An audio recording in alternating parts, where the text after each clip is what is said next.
வந்து என்ன பார்த்தோம் அப்படின்னா, அதாவது பாக்டீரியாவோட மைல் கற்கள், அதே மாதிரி பாக்டீரியாவோட மைல் கற்கள், அதே மாதிரி பாக்டீரியாவுடைய பல்வேறு வகையான வடிவங்கள், ஸோ பாக்டீரியாவுடைய கசையிலைகளோட அமைப்புகள் இதெல்லாம் வந்து நேற்று கிளாஸ்ல வந்து பார்த்தோம். ஸோ இன்னைக்கு வந்து ஒரு பாக்டீரியா செல்லின் நுண் அமைப்பு எப்படி இருக்கும் அப்படின்றது வந்து பார்க்கலாம். ஸோ ஒரு பாக்டீரியா செல்லோட நுண் அமைப்பு அப்படின்னா, அந்த பாக்டீரியா செல்லோட நுண் அமைப்பானது வந்து 3 முக்கியமான பகுதிகளை வந்து பெற்றிருக்குது அப்படின்னு சொல்றோம். ஸோ என்னென்ன 3 முக்கியமான பகுதிகள் அப்படின்னு பார்த்தோம்னா, ஃபர்ஸ்ட் வந்து பார்த்தோம்னா வெளியுறை அல்லது கிளைகோகாலிக்ஸ் அப்படின்னு சொல்றோம். கிளைகோகாலிக்ஸ், வெளியுறை அல்லது கிளைகோகாலிக்ஸ். ஸோ ரெண்டாவது வந்து பார்த்தோம்னா செல் சுவர். அடுத்து மூணாவது வந்து என்ன அப்படின்னு பார்த்தோம்னா சைட்டோபிளாசம் அப்படின்னு சொல்றோம். அதாவது ஒரு பாக்டீரியா செல்லோட நுண் அமைப்பு வந்து நம்ம மைக்ரோஸ்கோப் உதவியோட நம்ம பார்க்கும்போது அது 3 முக்கியமான பகுதிகளை வந்து பெற்றிருக்குன்னு பார்க்கிறோம். 1 வெளியுறை அல்லது கிளைகோகாலிக்ஸ், 2 வந்து செல் சுவர், 3 வந்து என்ன சொல்றோம் அப்படின்னா சைட்டோபிளாசம். சரி, ரைட். ஸோ இப்போ வந்து அதாவது வெளியுறை அல்லது கிளைகோகாலிக்ஸ் அப்படின்னா என்ன அப்படின்றது வந்து பார்க்கலாம். ஸோ சில பாக்டீரியாக்கள் வந்து பார்த்தோம்னா, அதாவது வளவளப்பான தன்மை கொண்ட பாலிசாக்கரைடுகள், வளவளப்பான தன்மை கொண்ட பாலிசாக்கரைடுகள் அல்லது பாலிபெப்டைட் அல்லது இந்த இரண்டுமே பெற்று காணப்படும் அப்படி சொல்றோம். அதாவது சில பாக்டீரியாக்களாக வந்து பார்த்தோம்னா வளவளப்பான தன்மை கொண்ட பாலிசாக்கரைடுகள் அல்லது பாலிபெப்டைடுகள் அல்லது இரண்டுமே கொண்ட படலத்தால் சூழப்பட்டு காணப்படும் அப்படி சொல்றோம். அதாவது பாலிசாக்கரைடு அல்லது பாலிபெப்டைடுகளால் ஆன, அல்லது ரெண்டுமே இருக்கலாம், பாலிசாக்கரைடுகள் இருக்கலாம், பாலிபெப்டைடுகளும் இருக்கலாம். சோ ரெண்டுமே பெற்று காணப்படக்கூடிய படலத்தால் சூழப்பட்ட ஒரு அமைப்பு அப்படி சொல்றோம். சோ இந்த பாலிசாக்கரைடுகள் அல்லது பாலிபெப்டைடுகள் ரெண்டுமே இருக்கலாம் அப்படின்னு சொல்றாங்க. இந்த அமைப்பானது வந்து பார்த்தோம்னா, அதாவது செல் சுவரோடு மிகவும் நெருக்கமாக அமைந்த, சோ இங்க இருக்கக்கூடிய அந்த வெளிப்பக்கமா இருக்கக்கூடிய அமைப்புக்கு பேர் தான் நம்ம என்ன சொல்றோம் அப்படின்னா வெளியுறை அல்லது கிளைகோகாலிக்ஸ் அப்படின்னு சொல்றோம். இந்த வெளியுறை அல்லது கிளைகோகாலிக்ஸ் ஆனது வந்து பாலிசாக்கரைடுகளாக இருக்கலாம் அல்லது பாலிபெப்டைடுகளாக இருக்கலாம். சில சமயத்துல ரெண்டுமே இருக்கலாம், பாலிபெப்டைடுகளும் இருக்கலாம், பாலிசாக்கரைடுகளும் இருக்கலாம் அப்படி சொல்றோம். சோ இந்த அமைப்பானது, அதாவது இந்த வெளியுறை அப்படின்ற அமைப்பானது செல் சுவரோடு மிகவும் நெருக்கமாக அமைந்து கிளைகோகாலிக்ஸ் அப்படின்ற ஒரு அடுக்கால வந்து ஆயிருக்கு அப்படின்னு சொல்றோம். அந்த கிளைகோகாலிக்ஸ்லான அந்த அடுக்குக்கு பேர் நம்ம என்ன சொல்றோம் அப்படின்னா வெளியுறை அப்படி சொல்றோம். புரியுதா? ரைட். இந்த வெளியுறையானது, அதாவது நம்ம என்ன சொல்றோம் அப்படின்னா இந்த வெளியுறை வந்து எதுக்கு சார் மெயினா பயன்படுது அப்படின்னா பாக்டீரியாக்களோட, அதாவது இந்த வெளியுறையானது பாக்டீரியாக்களை வந்து உலர்தல்ல இருந்து பாதுகாக்குதுன்னு சொல்றோம். உலர்தல் அப்படின்னா ட்ரை. சோ சில நேரத்துல வந்து அந்த செல் உலர்ந்துருச்சுன்னா செல் வந்து இதாயிடும், சோ செல்லுக்கு வந்து பாதிப்பு ஏற்படும். அப்ப அந்த வெளியுறையானது பாக்டீரியாக்களை வந்து பாக்டீரியா செல் வந்து உலர்தல்ல இருந்து பாதுகாக்கிறதோடு மட்டும் இல்லாம உயிர் எதிர்ப்பு பொருள்கள்ல இருந்து பாதுகாக்குதுன்னு சொல்றோம். பாக்டீரியாக்களை வந்து உலர்தலில் இருந்தும் உயிர் எதிர்ப்பு பொருள்களில் இருந்து பாதுகாக்குது அப்படி சொல்றோம். எது அப்படின்னா இந்த வெளியுறை அப்படி சொல்றோம். சோ அதே மாதிரி இந்த வெளியுறைக்கு வந்து என்ன தன்மை இருக்கும் அப்படின்னா ஒட்டும் தன்மை காணப்படுது அப்படி சொல்றோம். இந்த வெளியுறைக்கு வந்து என்ன தன்மை இருக்கு? ஒட்டும் தன்மை. சோ இந்த ஒட்டும் தன்மை இருக்கிறதுனாலதான் அந்த பாக்டீரியாக்களானது, அதாவது தாவர வேரின் புறப்பரப்பில் அப்படி சொல்றோம். தாவர வேரின் புறப்பரப்பில் மனிதனுடைய பற்கள், திசுக்கள் இவற்றின் மீதெல்லாம் அந்த பாக்டீரியாக்களானது ஒட்டி வாழ்றதுக்கு வந்து அது ஹெல்ப்ஃபுல்லா இருக்கு. எது அப்படின்னா அந்த வெளியுறை. அதாவது வெளியுறையில காணப்படக்கூடிய ஒட்டும் தன்மையானது பாக்டீரியாக்களை வந்து பார்த்தோம்னா தாவர வேரோட புறப்பரப்புலையும் மனிதனுடைய பற்களையும் திசுக்களையும் வந்து ஒட்டி வாழ்வதற்கு வந்து அந்த வெளியுறையானது வந்து பயன்படுது அப்படி சொல்றோம். அதுக்கடுத்து இந்த வெளியுறையோட வேற ஒரு பர்பஸ் என்ன அப்படின்னா, சோ வெளியுறையானது பாக்டீரியங்கள் வந்து தன்னோட ஊட்டத்தை வந்து தக்க வச்சுக்கிறதுக்காக அது வந்து பயன்படுத்தப்படுது அப்படின்னு சொல்றோம். அதாவது பாக்டீரியா செல்லில் இருக்கக்கூடிய ஊட்டங்கள், உணவூட்டங்களானது பாக்டீரியா செல்லில் இருந்து வெளியேறாம அந்த பாக்டீரியா செல்லுக்குள்ளே இருக்கிற மாதிரி தக்க வச்சுக்கிறதுக்கு யார் பயன்படுது அப்படின்னா இந்த வெளியுறையானது வந்து பயன்படுது அப்படின்னு சொல்றோம். ஓகேவா? சோ அதாவது பாக்டீரியா செல்லோட முதல் அடுக்கு, அதாவது முதல் லேயர் என்ன அப்படின்னா வெளியுறை அல்லது கிளைகோகாலிக்ஸ் அப்படின்னு சொல்றோம். இந்த வெளியுறை அல்லது கிளைகோகாலிக்ஸ் அப்படின்றது சில பாக்டீரியாக்களானது அதாவது வளவளப்பான தன்மை கொண்ட பாலிசாக்கரைடுகள் அல்லது பாலிபெப்டைடுகள் அல்லது இரண்டுமே கொண்ட படலத்தால் சூழப்பட்ட ஒரு அமைப்பு அப்படி சொல்றோம். அதாவது வளவளப்பான தன்மை கொண்ட ஒரு அமைப்பு எது அப்படின்னா அந்த வெளியுறை அப்படி சொல்றோம். செல் சுவருக்கு மிக நெருக்கமாக அமைந்த அந்த வெளி அடுக்கானது கிளைகோகாலிக்ஸ்னால அந்த வெளி அடுக்கானது வெளியுறை அப்படின்னு அழைக்கிறாங்க. சோ அந்த வெளியுறையானது அதாவது எதுக்கு பயன்படுது அப்படின்னா பாக்டீரியாக்களை வந்து உலர்வுதல்ல இருந்தும் அதே மாதிரி உயிரி பொருட்களோட தாக்குதல் இருந்தும் அந்த பாக்டீரியா வந்து அது பாதுகாக்குது. எது அப்படின்னா அந்த வெளியுறை. சோ இந்த வெளியுறைக்கு என்ன தன்மை இருக்கும் அப்படின்னா ஒட்டும் தன்மை இருக்குது. அந்த ஒட்டும் தன்மை இருக்கும் கூடிய காரணத்தினாலதான் பாக்டீரியாக்கள் வந்து தாவர வேரின் புறப்பரப்பில் மனிதனுடைய பற்கள் திசுக்கள் வந்து ஒட்டி வாழ்றதுக்கு அது உதவுது. அது மட்டும் இல்லாம இந்த பாக்டீரியாவோட அதாவது ஊட்டத்தை வந்து தக்க வச்சுக்கிறதுக்கும் எந்த அடுக்கு தான் வந்து பயன்படுது அப்படின்னா இந்த வெளியுறையானது தான் பயன்படுது அப்படி சொல்றோம். புரியுதா? ரைட். அதுக்கடுத்து வந்து பாக்டீரியாவுடைய செல் சுவர், செல் சுவர் அப்படி சொல்றோம். சோ இப்ப இந்த வெளியுறைக்கு உள் பக்கமா இருக்கக்கூடிய இந்த அடுக்குக்கு பேர் நம்ம என்ன சொல்றோம் அப்படின்னா செல் சுவர், அதாவது பாக்டீரியாவுடைய செல் சுவர் அப்படி சொல்றோம். ரைட். இந்த பாக்டீரியாவுடைய செல் சுவரானது எப்படி இருக்கும் அப்படின்னா கடினமானது அப்படி சொல்றாங்க. கடினமானது. சோ பாக்டீரியாவுடைய செல் சுவர் வந்து எப்படி இருக்கும் அப்படின்னா கடினமானதாக இருக்கலாம். அதுக்கடுத்து வந்து பார்த்தோம்னா துகள் தன்மை கொண்டது, துகள் தன்மை கொண்டது அப்படி சொல்றோம். பாக்டீரியாவுடைய செல் சுவர் வந்து கடினமானதா இருக்கும், துகள் தன்மை கொண்டதா இருக்கும். அதே மாதிரி இது வந்து செல்லுக்கு வடிவத்தையும் பாதுகாப்பையும் தருது. செல்லுக்கு வடிவத்தையும் பாதுகாப்பையும், அதாவது அந்த பாக்டீரியா செல்லுக்கு வந்து ஒரு வடிவம், ஓகேவா? செல் சுவர் அப்படின்னாவே அந்த செல்லுக்கு வந்து வடிவத்தை கொடுக்கணும், அந்த செல்லை வந்து பாதுகாக்கணும். ஏன்னா ஒரு வீட்டுக்கு வந்து கதவு எப்படியோ அந்த மாதிரி ஒரு செல்லுக்கு வந்து செல் சுவர் தான் முக்கியம். ஏன்னா உள்ள இருக்கக்கூடிய அனைத்து செல் நுண்ணுறுப்புகளையும் பாதுகாக்கிறது யார் அப்படின்னா அந்த செல் சுவர் அப்படி சொல்றோம். ஓகேவா? செல்லுக்கு வடிவத்தையும் பாதுகாப்பையும் கொடுக்கக்கூடிய ஒரு அமைப்பாகவும் இருக்குது அப்படி சொல்றோம். சோ பாக்டீரியாவில் காணப்படக்கூடிய அந்த செல் சுவர் வந்து மிகவும் சிக்கலான அமைப்பு கொண்டதுன்னு சொல்றாங்க. மிகவும் சிக்கலான அமைப்பு கொண்டது, மிகவும் சிக்கலான ஒரு அமைப்பு கொண்டது அப்படி சொல்றோம். பாக்டீரியாவில் காணப்படக்கூடிய செல் சுவரானது மிகவும் சிக்கலான ஒரு அமைப்பு கொண்டது அப்படி சொல்றோம்.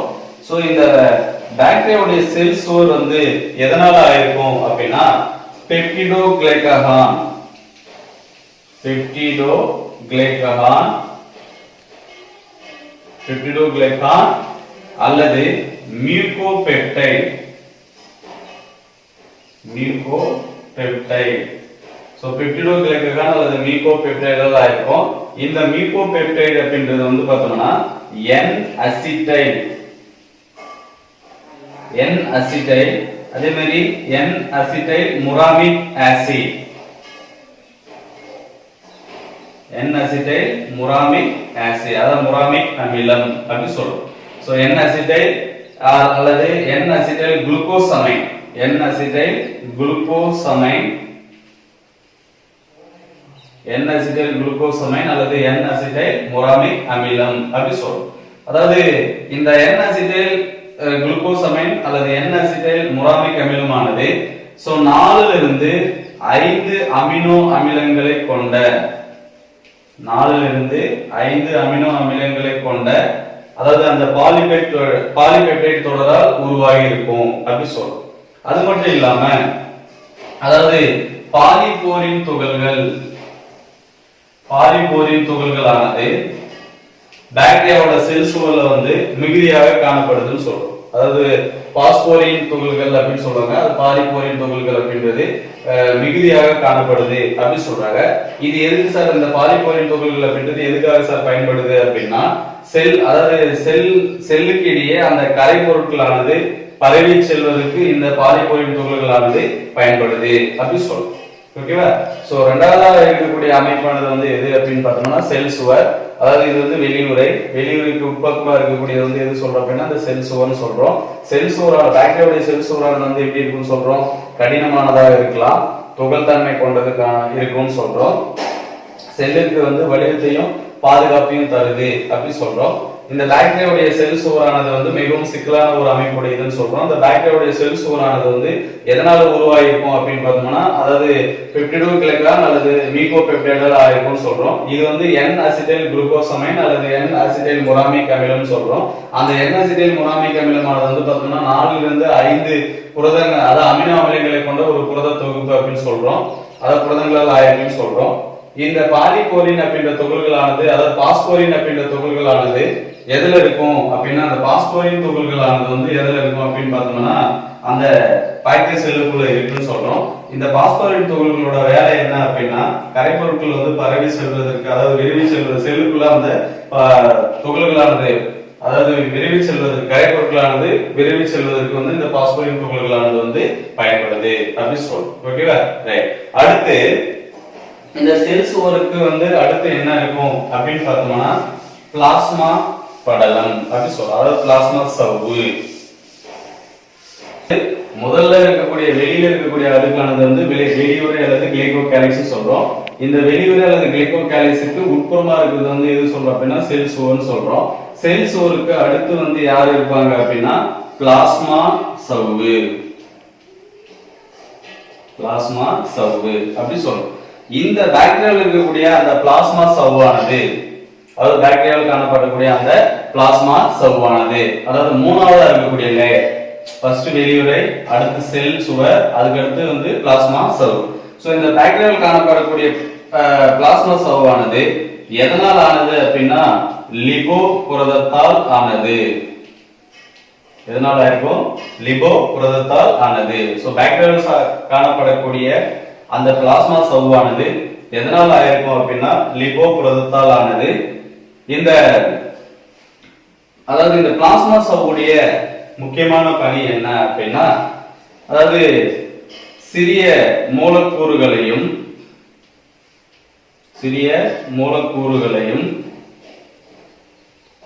சில அயனிகளையும்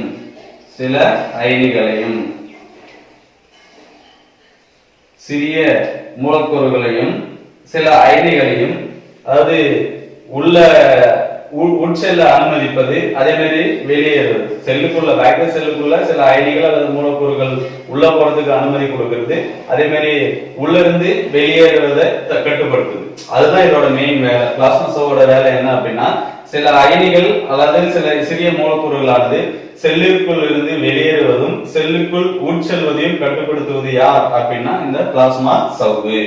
அது பாக்டீரியாவில் காணப்படக்கூடிய பிளாஸ்மா சவ்வானது வந்து எதனால ஆயிருக்கும்? லிபோ புரதத்தால் ஆயிருக்கும். இதனோட வேலை என்ன? சிறிய மூலக்கூறுகள் அல்லது சில சிறிய மூலக்கூறுகள் மற்றும் சில அயனிகளையும் செல்லுக்குள் உட்செல்வதையும் செல்லிலிருந்து வெளியேறுவதையும் கட்டுப்படுத்துவது யார் அப்படின்னா இந்த பிளாஸ்மா சவ்வு அப்படி சொல்றோம். அடுத்து அதாவது இந்த பிளாஸ்மா சவ்வோட முக்கியமான பணி என்ன அப்படின்னு பார்த்தோம்னா, அதாவது செல் சுவாசித்தல்.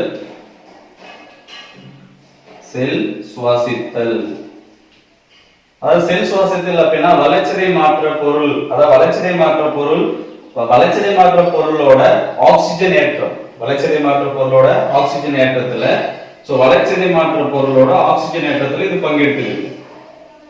வளர்ச்சிதை மாற்ற பொருள், அந்த வளர்ச்சிதை மாற்ற பொருளோட ஆக்சிஜன் ஏற்றம்,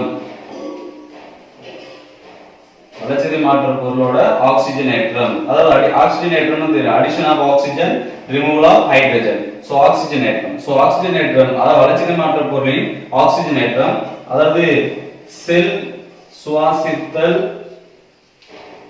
அதாவது சங்கிலி தொடர். செல் சுவாசித்தல் சங்கிலி தொடர். சோ அந்த செல் சுவாசித்தல் வளர்சிதை மாற்ற பொருள், அந்த வளர்சிதை மாற்ற பொருளோட ஆக்சிஜன் ஏற்றத்துக்கு இது ஹெல்ப்ஃபுல்லா இருக்கு. செல் சுவாசித்தலோட சங்கிலி தொடர், அந்த சங்கிலி தொடர்ல பங்கு பெறக்கூடிய அனைத்து நொதிகளும் ஓகேவா. சோ செல் சுவாசத்தில் நிகழ்ச்சியில அதாவது அந்த பங்குகளுடைய அனைத்து நொதிகளும் ஒளிச்சேர்க்கையில் ஈடுபடும்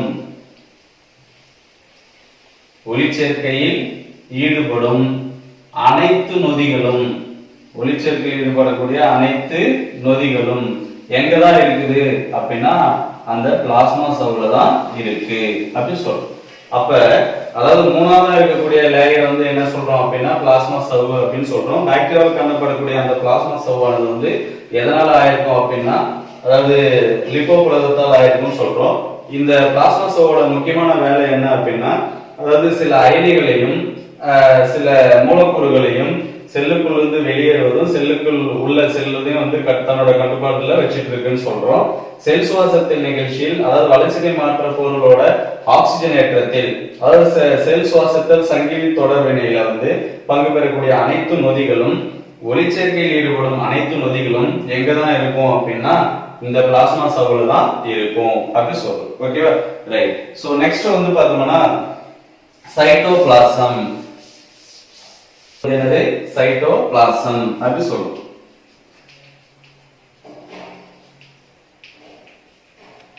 சைட்டோபிளாசம் அப்படின்னா உங்களுக்கு தெரியும், அதாவது உட்கரு நீங்களாக உட்கரு தவிர ரிமைனிங் இருக்கிற பகுதிக்கு பேர் நம்ம என்ன சொல்றோம் அப்படின்னா சைட்டோபிளாசம் அப்படி சொல்றோம். சோ பாக்டீரியாவில் காணப்படக்கூடிய இந்த சைட்டோபிளாசம் ஆனது மிகவும் நெருக்கமானது அப்படி சொல்றோம். அதாவது அடர்த்தியானது, மிகவும் நெருக்கமானது அல்லது அடர்த்தியானது அப்படின்னு சொல்லலாம். பகுதி ஒளி ஊடுருவும் தன்மையுடையது,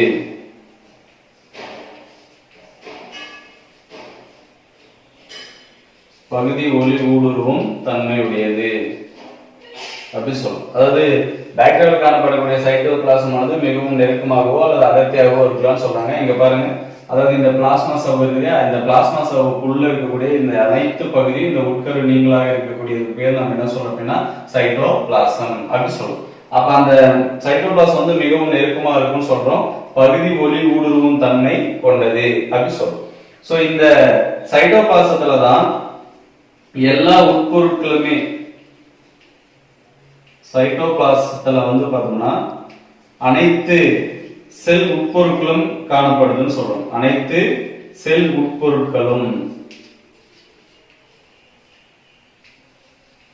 அனைத்து செல் உட்பொருட்களும் எங்கதான் இருக்கு அப்படின்னா சைட்டோபிளாசத்துல தான் இருக்கு அப்படி சொல்றோம். அந்த அனைத்து செல் உட்பொருட்கள் அப்படின்றது என்னென்ன சார் இருக்கலாம் அப்படின்னா ஃபார் எக்ஸாம்பிள் இப்போ ரிபோசோம்கள் இருக்கலாம், ரிபோசோம்கள் அப்படி சொல்றோம். அதே மாதிரி செல்லுக்குள்ள காணப்படக்கூடிய அந்த முக்கியமான ஸ்டோரேஜ் கிளைகோஜன் இருக்கலாம், கிளைகோஜன் துகள்கள் இருக்கலாம், கிளைகோஜன் துகள் இருக்கலாம் அப்படி சொல்றோம். அதே மாதிரி poly B hydroxy butyrate, poly B hydroxy butyrate, poly B hydroxy butyrate. அது மட்டும் இல்லாம கந்தக துகள்கள்,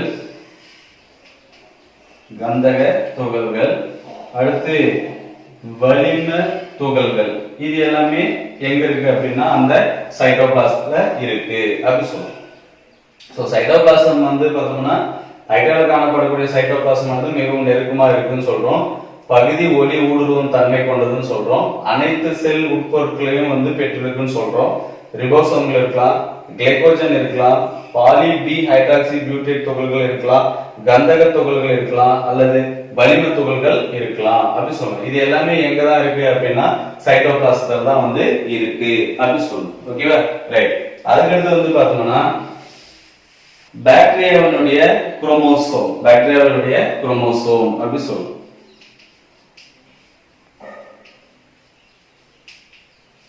பாக்டீரியாவுடைய குரோமோசோம் அப்படி சொல்றோம். பாக்டீரியாவுடைய குரோமோசோம் அப்படி சொல்றோம். ரைட். பாக்டீரியாவுடைய குரோமோசோம் ஆனது அதாவது எப்படி இருக்கும்னா வட்ட வடிவ இறுக்கமான டிஎன்ஏவை கொண்ட ஒரு அமைப்பு அப்படி சொல்லும். பாக்டீரியாவுடைய குரோமோசோம் ஆனது எப்படி இருக்கும்? வட்ட வடிவத்தில் இருக்கும், இறுக்கமான டிஎன்ஏவை கொண்ட ஒரு அமைப்பு அப்படி சொல்லும். பாக்டீரியாவுடைய குரோமோசோம் ஆனது வட்ட வடிவத்தில் இருக்கலாம், இறுக்கமான டிஎன்ஏவை கொண்ட ஒரு அமைப்பா இருக்கலாம் அப்படி சொல்லும். சோ இங்க அதாவது மெய் உட்கரு அல்லது உண்மை உட்கரு உயிரிகளில் காணப்படும் மாதிரி இந்த பாக்டீரியாவுடைய டிஎன்ஏவானது எதனால சூழப்பட்டிருக்காது அப்படின்னா படலத்தால் சூழப்பட்டு அதாவது படலத்தால் சூழப்பட்டு இருக்காது அப்படி சொல்லும். அதாவது அந்த பாக்டீரியாவுடைய குரோமோசோம் ஆனது எப்படி இருக்குன்னா வட்ட வடிவத்தில் இருக்கலாம், இறுக்கமான டிஎன்ஏவை கொண்ட ஒரு சுருள் போன்ற அமைப்பா இருக்கலாம்னு சொல்றோம். இங்க உண்மை அதாவது உண்மை உட்கரு உயிரில் இருக்கிற மாதிரி உண்மை உட்கரு உயிர்களில் இருப்பது போல்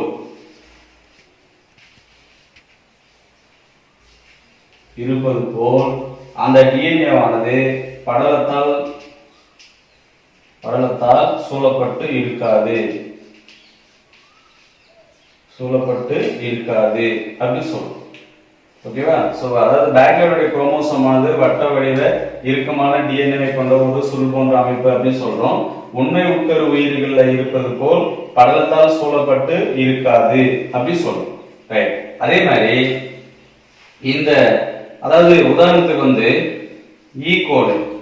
சோ அந்த ஏ கோலை அப்படின்ற பாக்டீரியாவோட ஓகேவா அந்த குரோமோசோமுடைய அளவு எவ்வளவு இருக்கும் அப்படின்னா ஓகேவா 1 மில்லிமீட்டர். ஓகேவா?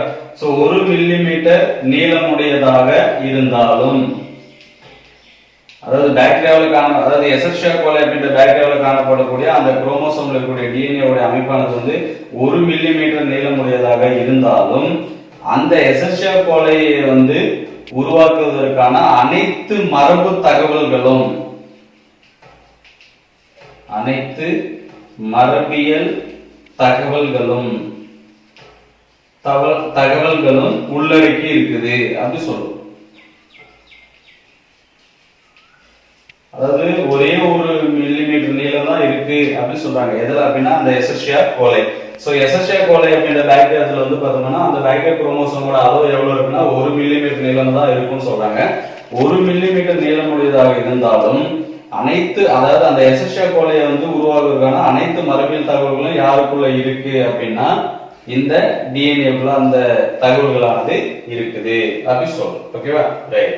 அதே மாதிரி இங்க டிஎன்ஏவானது யாரு கூட சேர்ந்து இருக்க மாட்டாங்க அப்படின்னா ஹிஸ்டோன் அப்படின்ற புரதத்து கூட சேர்ந்து இருக்க மாட்டாங்க, புரதத்துடன் இணைந்து காணப்படாது அப்படி சொல்றோம். டிஎன்ஏவானது அதாவது ஹிஸ்டோன் அப்படின்ற புரதத்தோட இணைந்து காணப்படாது அப்படி சொல்றோம். ஏன்னா இது தொல்லுட்கரு உயிர்கள். ஆனா உண்மை உட்கரு உயிரில் இருக்கக்கூடிய அந்த டிஎன்ஏவானது யாரு கூட சேர்ந்து இருப்பாங்க அப்படின்னா அதாவது ஹிஸ்டோன் புரதத்து கூட சேர்ந்து இருப்பாங்க. ஆனா தொல்லுட்கரு உயிர்கள்ல டிஎன்ஏவானது ஹிஸ்டோன் கூட சேர்ந்து இருக்காது அப்படி சொல்றோம். ரைட். அதே மாதிரி அதாவது டிஎன்ஏ உடைய ஒரு பகுதி அல்லது அந்த குரோமோசோம் ஒரு சிறு பகுதியானது பிளாஸ்மா சவ்வின் ஒரு பகுதியோடு இணைந்து காணப்படுது அப்படின்னு சொல்றாங்க. அதாவது டிஎன்ஏவோட ஒரு சிறு பகுதியோ அல்லது குரோமோசோமோட ஒரு சிறு பகுதியோ யாரோட சேர்ந்து இருப்பாங்க அப்படின்னா பிளாஸ்மா சவ்வோட ஒரு சிறு பகுதி, பிளாஸ்மா சவ்வோட ஒரு பகுதியோட இணைந்து இருக்கிறாங்க அப்படின்னு சொல்றாங்க. அது அந்த பிளாஸ்மா சவ்வோட ஒரு பகுதியோட இணைந்து இருக்கிறது. அதாவது டிஎன்ஏ ரெட்டிப்பு அடையும் போது இரு சம பிளவுறுதலுக்கு பயன்படுது அப்படின்னு சொல்றாங்க. அதாவது இரு சம பிளவுறுதலுக்காக பயன்படுது அப்படின்னு அது நம்பப்படுது அப்படின்னு சொல்றாங்க. டிஎன்ஏ ஒரு சிறு பகுதியோ அல்லது குரோமோசோமோட ஒரு சிறு பகுதியோ பிளாஸ்மா சவ்வின் ஒரு பகுதியோட இணைந்து இருக்குது அப்படின்னு சொல்றாங்க. அந்த பிளாஸ்மா சவ்வோட ஒரு பகுதியோட இணைந்து இருக்கிறது எதுக்காக பயன்படுது அப்படின்னா டிஎன்ஏ ரெட்டிப்படையும் போது அந்த டிஎன்ஏ ரெட்டிப்படையும் போது இரு சம பிளவுறுதல், அதாவது ஒரு பேக்டரி செல் இருக்குன்னா ஒரு பேக்டரி செல்லானது ரெண்டா டிவைட் ஆகிறதுக்கு பயன்படுது அப்படின்னு சொல்லி நம்பப்படுது. ஆனா உண்மையும் கிடையாது, உண்மையா அப்படின்றது தெரியாது, பட் நம்பப்படுது அப்படின்னு சொல்றாங்க. ரைட். ஸோ பாக்டீரியா குரோமோசோம் அப்படின்றது பார்த்தோம்னா பாக்டீரியாவுடைய குரோமோசோம் ஆனது வட்ட வடிவ இறுக்கமான டிஎன்ஏவை கொண்ட ஒரு சுருள் போன்ற அமைப்பு அப்படின்னு சொல்றோம். உண்மை உட்கரு உயிரிகள்ல இருப்பது போல் இங்க படலத்தால் சூழப்பட்டு காணப்படாது அப்படி சொல்றோம். எஸ்எஸ்ஆர் கோலையில, அதாவது ஏ கோலையில இருக்கக்கூடிய அந்த குரோமோசோமுடைய அளவானது, டிஎன்ஏ நீளமானது 1 மில்லிமீட்டர் அளவோடு தான் நீளம் இருக்குன்னு சொல்றோம். இருந்தாலும் அனைத்து மரபியல் தகவல்களும் எதுக்குள்ள இருக்கு அப்படின்னா அந்த 1 மில்லிமீட்டர் அளவுள்ள அந்த குரோமோசோம்குள்ளே அனைத்து மரபணு தகவலும் இருக்கு அப்படின்னு சொல்றாங்க. ஓகேவா? அதே மாதிரி டிஎன்ஏ என்ன பண்ணாது அப்படின்னா ஹிஸ்டோன் புரோட்டீன் கூட சேர்ந்து காணப்படாது அப்படி சொல்றோம். ரைட். அதே மாதிரி அந்த குரோமோசோம்களுடைய ஒரு பகுதியானது அல்லது டிஎன்ஏ ஒரு பகுதியானது பிளாஸ்மா சவ்வோட ஒரு பகுதியோட இணைஞ்சிருக்கு அப்படி சொல்றாங்க. அது எதுக்காக இணைஞ்சிருக்கு அப்படின்னா டிஎன்ஏ ரெட்டிப்படையும் போது அந்த குரோமோசோம்களானது, அதாவது பாக்டீரியா செல்லானது இரு சம பிளவுறுதலுக்கு பயன்படக்கூடியது அப்படின்ற மாதிரி நம்பப்படுது அப்படின்னு சொல்றாங்க. அது உண்மை கிடையாது அப்படி சொல்றோம். ஓகேவா? அதுக்கு அடுத்து இந்த பாக்டீரியா குரோமோசோமுக்கு அடுத்து என்ன பார்க்க போறோம் அப்படின்னா பிளாஸ்மிட். அடுத்து என்ன பார்க்க போறோம்? பிளாஸ்மிட். ரைட். சோ பிளாஸ்மிட் அப்படின்னா என்ன சார்? அதாவது பிளாஸ்மிட் அப்படின்றது என்ன சொல்றோம் அப்படின்னா பாக்டீரியாக்களில் காணப்படக்கூடிய ஈரிழையாலான வட்ட வடிவ, அதாவது என்ன சொல்றோம் அப்படின்னா பாக்டீரியாவில் இருக்குது அப்படின்னு சொல்றோம். பாக்டீரியங்களில்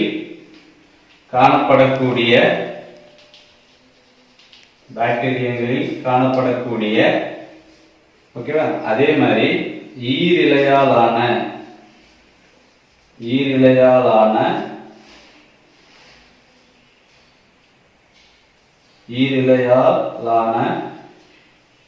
ஓகேவா. சோ பாக்டீரியாவில் காணப்படக்கூடிய ஈரிழையாலான வட்ட வடிவ சுயமாக பெருக்கமடையும் தன்மை கொண்ட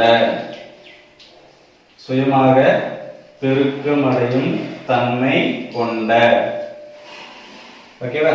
சோ பாக்டீரியாவில் காணப்படக்கூடிய ஈரிழையாலான வட்ட வடிவ சுயமாக பெருக்கமடையும் தன்மை கொண்ட கூடுதல் குரோமோசோம்கள்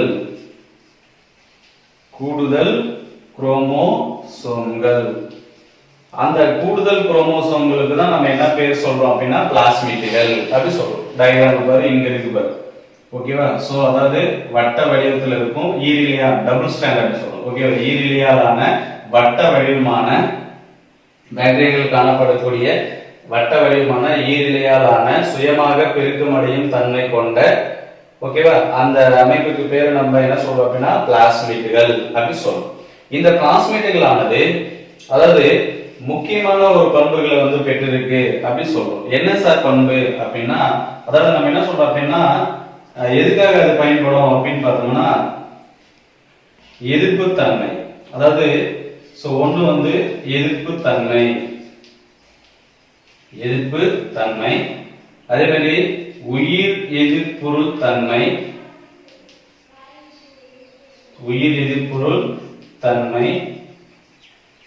எதிர்ப்பு தன்மை, உயிர் எதிர்ப்புறு தன்மை. அதுக்கடுத்து பார்த்தோம்னா இங்க இந்த பாக்டீரியாவானது வன் உலோகங்களை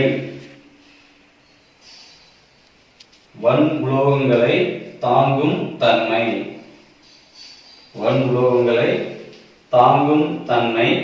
போன்ற பண்புகளுக்கான மரபணுக்களை அது பெற்றிருக்கு அப்படி சொல்லும். யாரு? இந்த பிளாஸ்மிட்டுகள் அப்படின்றது என்ன சொல்றோம் அப்படின்னா பாக்டீரியா செல்லில் காணப்படக்கூடிய ஈரிழையாலான வட்ட வடிவ சுயமாக பெருக்கமடையும் தன்மை கொண்ட ஓகேவா கூடுதல் குரோமோசோம்களுக்கு பேர் நம்ம என்ன சொல்றோம் அப்படின்னா பிளாஸ்மிட்டுகள் சொல்றோம். இந்த பிளாஸ்மிட்டுகளானது எதுக்காக சார் பயன்படுது அப்படின்னா, அதாவது எதிர்பொருள் தன்மை, உயிர் எதிர்பொருள் தன்மை, வன்புலோகங்களை தாங்கும் தன்மை போன்ற பண்புகளுக்கான மரபணுக்கள் யாருக்கிட்ட இருக்கு அப்படின்னா இந்த பிளாஸ்மிட்டுகள் கிட்ட இருக்கு அப்படி சொல்றோம். ரைட். சோ இந்த பிளாஸ்மிட்டுகள் வந்து பார்த்தோம்னா பாக்டீரியா செல்லுல இல்லாத அதாவது நம்ம என்ன சொல்றோம் அப்படின்னா பாக்டீரியா செல்லில் காணப்படாத நச்சுக்களையும், ஓகேவா? சோ அதாவது பாக்டீரியா செல்லில் காணப்படாத நச்சுக்களையும் அந்த பாக்டீரியாக்கள்ல அதாவது இந்த பிளாஸ்மிட்டுகளானது பெற்றிருக்குது அப்படின்னு சொல்றோம். அதாவது அந்த சிறப்பு பண்பு, ஓகேவா, சில நச்சு வகைகளை வந்து அந்த பாக்டீரியாக்களானது வந்து பெற்றிருக்கு அப்படின்னு சொல்றோம். சோ அந்த பாக்டீரியாவில் வந்து பார்த்தோம்னா அதாவது பிளாஸ்மிட் அப்படின்றது வந்து பார்த்தோம்னா பாக்டீரியாவில் காணப்படக்கூடிய ஈரிலையாலான வட்ட வடிவ சுயமாக பெருக்கமடையும் தன்மை கொண்ட கூடுதல் குரோமோசோம்களுக்கு பேர் நம்ம என்ன சொல்றோம்னா பிளாஸ்மிட்டுகள் அப்படின்னு சொல்றோம். இந்த பிளாஸ்மிட்டுகளுக்கு வந்து சில சிறப்பு பண்புகளுக்கு சொல்றோம். அதாவது வளத்தன்மை, உயிர் எதிர்ப்பொருள் தன்மை, வன் உலோகங்களை தாங்கும் தன்மை போன்ற பண்புகளை பெற்ற மரபணுக்களை வந்து அது பெற்றிருக்கு அப்படின்னு சொல்றோம். அதாவது இந்த பிளாஸ்மிட்ல வந்து பார்த்தோம்னா இந்த பாக்டீரியோசின் அப்படின்றதும் சில நச்சுக்களையும் யார் உற்பத்தி செய்யறாங்க அப்படின்னா அந்த பிளாஸ்மிட்டுகளானது உற்பத்தி செய்யுது. ஆனா பாக்டீரியாவில் வந்து அந்த பண்பு இருக்காது. இந்த பாக்டீரியோசின் மற்றும் சில நச்சுக்களையும் வந்து யார் உற்பத்தி செய்யறாங்கன்னா பிளாஸ்மிட் வந்து உற்பத்தி செய்யறாங்க. ஆனா அந்த பண்பு யார்கிட்ட இருக்காது அப்படின்னா பாக்டீரியா செல்லு கிட்ட இருக்காது. பிளாஸ்மிட் கிட்ட மட்டும்தான் அந்த பண்பானது வந்து இருக்கும் அப்படி சொல்றோம். ரைட். இந்த பிளாஸ்மிட் ஆனது 1 முதல் ஓகேவா 500 வரையிலான அதாவது 500 கிலோ அடி இணைகள், அதாவது அந்த பிளாஸ்மிட்டுகளோட அளவானது 1 முதல் 500 கிலோ அடி இணைகள் வரை வேறுபடுது அப்படி சொல்றோம். 1 முதல் 500 கிலோ அடி இணைகள் வரைக்கும் அந்த வேறுபடுது அளவு, அதாவது அந்த பிளாஸ்மிட்டோட அளவு, ஓகேவா? சோ 1 முதல் 500 கிலோ அடி இணைகள் வரை அந்த அளவானது பிளாஸ்மிட்டோட அளவானது வந்து வேறுபடுது அப்படி சொல்றோம். ரைட். மொத்த பாக்டீரியாவில் வந்து பார்த்தோம்னா இந்த பிளாஸ்மிட்டுகளோட வந்து அளவு எவ்வளவு இருக்கும் அப்படின்னா அதாவது 0.5 இருந்து 5.0% வந்து யார் இருப்பாங்க அப்படின்னா பிளாஸ்மிட்டுகளானது இருக்கும் அப்படி சொல்றோம். ஓகேவா? அதாவது அந்த பிளாஸ்மிட்டுகளோட அளவு வந்து பார்த்தோம்னா 1 இருந்து 500 கிலோ அடி இணைகள் வரைக்கும் வேறுபடுதுன்னு சொல்றோம். மொத்த பாக்டீரியா செல்லுல பிளாஸ்மிட்டுகளோட அளவு எவ்வளவு இருக்கும் அப்படின்னா 0.5% இருந்து 5.0% யார் இருப்பாங்க அப்படின்னா அந்த பிளாஸ்மிட்டுகளானது இருப்பாங்க அப்படி சொல்றோம். ரைட். அதே மாதிரி இந்த பிளாஸ்மிட்டுகள் வந்து அதோடைய பணிகளின் அடிப்படையில் பிளாஸ்மிட்டுகளானது வந்து அதனுடைய பணிகளின் அடிப்படையில் எப்படி பிரிச்சிருக்கிறாங்க அப்படின்னு பார்த்தோம்னா ரைட். சோ முதல்ல வந்து பார்த்தோம்னா அதாவது வளத்தன்மை அப்படி சொல்லுவோம், ஃபெர்டிலிட்டி அப்படி சொல்லுவாங்க. வளத்தன்மை அதாவது எஃப் பிளாஸ்மிட் அப்படி சொல்லலாம். எஃப் பிளாஸ்மிட் வளத்தன்மை பிளாஸ்மிட் அப்படி சொல்லுவோம். வளத்தன்மை பிளாஸ்மிட் அப்படி சொல்லலாம். ஆர் அதாவது எதிர்ப்புத்தன்மை பிளாஸ்மிட் அப்படி சொல்லுவோம். ரைட். எஃப் வளத்தன்மை, ஆர் எதிர்ப்புத்தன்மை, COL அதாவது கோலிசின் பிளாஸ்மிட் அடுத்து RI பிளாஸ்மிட் அதாவது வேர்களை தூண்டும் பிளாஸ்மிட் அப்படி சொல்லலாம். வேர்களை தூண்டும் பிளாஸ்மிட் அப்படி சொல்லலாம். அடுத்து TI பிளாஸ்மிட் அப்படி சொல்லலாம். TI பிளாஸ்மிட் அப்படின்னா கலலையை தூண்டும் பிளாஸ்மிட்டுகள் அப்படி சொல்லலாம். அதாவது அந்த பிளாஸ்மிட்டுகள் செய்யக்கூடிய பணியின் அடிப்படையில் பிளாஸ்மிட்டை வந்து பிரிக்கிறாங்க. எஃப் பிளாஸ்மிட் அதாவது வளத்தன்மை பிளாஸ்மிட், அடுத்து ஆர் எதிர்ப்புத்தன்மை பிளாஸ்மிட், COL கோலிசின் பிளாஸ்மிட், அடுத்து வந்து பார்த்தோம்னா RI பிளாஸ்மிட் அதாவது வேர்களை தூண்டக்கூடிய பிளாஸ்மிட், அடுத்து TI பிளாஸ்மிட் கலலையை தூண்டக்கூடிய பிளாஸ்மிட் அப்படி சொல்றோம். ஓகேவா? ரைட். அப்ப பிளாஸ்மிட் அப்படின்னா என்ன அப்படின்னா பிளாஸ்மிட்டுகள் அப்படின்னு வந்து பார்த்தோம்னா பாக்டீரியாவில் காணப்படக்கூடிய ஈரிலையாலான வட்ட வடிவ சுயமாக பெருக்கமடையும் தன்மை கொண்ட கூடுதல் குரோமோசோம்களுக்கு பேர் நம்ம என்ன சொல்றோம் அப்படின்னா பிளாஸ்மிட்டுகள் அப்படின்னு சொல்றோம். இந்த பிளாஸ்மிட்டுகள் வந்து அதனுடைய பண்புகள் அதாவது பண்புகள் வந்து பார்த்தோம்னா என்னென்ன இருக்கலாம் அப்படின்னா வளத்தன்மை, உயிர் எதிர்ப்பொருள் தன்மை, அதாவது வன் உலோகங்களை தாங்கும் தன்மை போன்ற பண்புகளுக்குரிய மரபணுக்கள் வந்து யாருக்கிட்ட இருக்குன்னா இந்த பிளாஸ்மிட்டுகளுக்குள்ள இருக்கு. பாக்டீரியா செல்லுல காணப்படாத அந்த பாக்டீரியா செல்லாலே உற்பத்தி செய்ய முடியாத பாக்டீரியோசின் அப்படின்ற புரதத்தையும் சில நச்சுக்களையும் வந்து அந்த பிளாஸ்மிட் ஆனது உற்பத்தி செய்யுது அப்படின்னு சொல்றோம். அந்த பாக்டீரியா செல்ல வந்து பார்த்தோம்னா பிளாஸ்மிட் வந்து எவ்வளவு அளவு இருக்கும் அப்படின்னா 0.5% இருந்து 5.0% இருக்கும் அப்படின்னு சொல்றோம். 1 முதல் 500 கிலோ அடி இணைகள் வரைக்கும் அந்த பிளாஸ்மிட்டோட அளவானது வந்து வேறுபடலாம் அப்படின்னு சொல்றோம். பாக்டீரியாவோட செய்யக்கூடிய பிளாஸ்மிட் செய்யக்கூடிய பணியை பொறுத்து எஃப் அதாவது வளத்தன்மை பிளாஸ்மிட், ஆர் எதிர்ப்புத்தன்மை பிளாஸ்மிட், சிஓஎல் அதாவது கோலிசின் பிளாஸ்மிட் அப்படின்னு சொல்றோம், ஆர்ஏ பிளாஸ்மிட் வேர்களை தோன்றக்கூடிய பிளாஸ்மிட், அடுத்து டிஏ பிளாஸ்மிட் கலலையை தோன்றக்கூடிய பிளாஸ்மிட் அப்படின்னு சொல்லி பிளாஸ்மிட்டோடைய அளவுகளானது இருக்கு அப்படின்னு சொல்லிட்டு அதுக்கடுத்து ரிபோசோம்கள் அப்படி சொல்லுவோம். ரிபோசோம்கள் அதாவது ரிபோசோம்கள் அப்படின்றது என்ன அப்படின்னு பார்த்தோம்னா அதாவது செல்லின் புரத உற்பத்தி மையம் அப்படின்னு சொல்லலாம். புரத உற்பத்தி மையம் அப்படின்னு சொல்றோம். ரிபோசோம்களானது வந்து பார்த்தோம்னா செல்லின் புரத உற்பத்தி மையம் அப்படின்னு சொல்றோம். சோ இந்த பாக்டீரியா செல்லுல காணப்படக்கூடிய ரிபோசோம் வந்து என்ன வகை இருக்கும் அப்படின்னா 70S வகை ரிபோசோம் அப்படின்னு சொல்றோம். ஓகேவா? ரிபோசோம்கள் அப்படின்னாவே உங்களுக்கு தெரியும், அதாவது செல்லின் புரத உற்பத்தி மையம் அப்படின்னு சொல்றோம். ஏன்னா ஒரு செல்லுக்கு தேவையான அனைத்து புரதத்தையும் உற்பத்தி செய்யக்கூடிய இடம் எது அப்படின்னா ரிபோசோம்கள். சோ செல்லின் புரத உற்பத்தி மையம் அப்படின்னு ரிபோசோம்களை சொல்லலாம். பாக்டீரியாவுல காணப்படக்கூடிய ரிபோசோமோட வகை என்ன அப்படின்னா 70S வகை அப்படின்னு சொல்றோம். இது 2 துணை அலகுகளை பெற்றிருக்கும். ஒன்னு 50, இன்னொன்னு வந்து 30. ஓகேவா? 50S 30S அப்படின்னு சொல்றோம். இந்த S அப்படின்றது எதை குறிக்குது அப்படின்னா ஸ்வீட்பர்க் அப்படின்ற அதாவது ஒரு சயின்டிஸ்டோட நேம் ஸ்வீட்பர்க் அப்படின்றது. சோ அவர் வந்து அதாவது என்ன சொல்றாரு அப்படின்னா இந்த ரிபோசோம்களோட அதாவது என்ன சொல்றாருன்னா வீழ்படிவு வீதம் இப்ப 50 + 30 எவ்வளவு சார்? 80 தானே வரணும். ஏன் சார் 70 சொல்றோம் அப்படின்னா 50 + 30 அப்படின்றது 80 தான். ஆனா அதாவது செடிமெண்டேஷன் அந்த ரிபோசோம்களை எடுத்து அவர் வந்து செடிமெண்டேஷன் பண்ணும்போது அந்த 10 வந்து என்ன ஆயிடும்னா லாஸ் ஆயிடும், அதாவது வீழ்படிவு ஆயிடும். ரிமைனிங் இருக்கிறது தான் நம்மளுக்கு மெஷர்மெண்ட். அதனால என்ன சொல்றோம் அப்படின்னா 70S வகை அப்படி சொல்றோம். சோ ரிபோசோம்கள் அதாவது செல்லின் புரத உற்பத்தி மையம் அப்படின்னு சொல்றோம். பாக்டீரியால காணப்படக்கூடிய ரிபோசோம்கள் வந்து என்ன வகை அப்படின்னா 70S வகை அப்படின்னு சொல்றோம். அது 2 துணை அலகுகளை வந்து பெற்றிருக்கோம். ஒன்னு பெரிய துணை அலகு, இன்னொன்னு வந்து சிறிய துணை அலகு. சோ பெரிய துணை அலகு எவ்வளவு அப்படின்னு பார்த்தோம்னா 50, சிறிய துணை அலகு எவ்வளவு அப்படின்னு பார்த்தோம்னா 30S அப்படி சொல்றோம். ஓகேவா? ரைட். அதே மாதிரி ஏவல் ஆர்என்ஏ அதாவது ஏவல் ஆர்என்ஏ வந்து நம்ம என்ன சொல்றோம் அப்படின்னா mRNA. ஓகேவா? சோ ஒரு ஏவல் ஆர்என்ஏ அல்லது mRNA இலையின் மீது ஏவல் ஆர்என்ஏ அல்லது mRNA ஓட இலையின் மீது பல ரிபோசோம்களானது ஓகேவா ஒன்று சேர்ந்து ஒரு கூட்டு தொகுப்பா வந்து காணப்படுது. அதுக்கு பேர் நம்ம என்ன சொல்றோம் அப்படின்னா பாலிசோம்கள் அல்லது பாலிரிபோசோம்கள் அப்படி சொல்றோம். பாலிசோம்கள் அல்லது பாலிரிபோசோம்கள் அப்படின்னு பேரு. ஓகேவா? அதாவது செல்லோட புரத உற்பத்தி மையம் அப்படின்னு யார சொல்லலாம்? ரிபோசோம்களை சொல்லலாம். பாக்டீரியா செல்லுல காணப்படக்கூடிய ரிபோசோமோட வகை என்ன? 70S வகை. 70Sல வந்து பெரிய துணை அலகு எவ்வளவு? 50S, சிறிய துணை அலகு எவ்வளவு? 30S.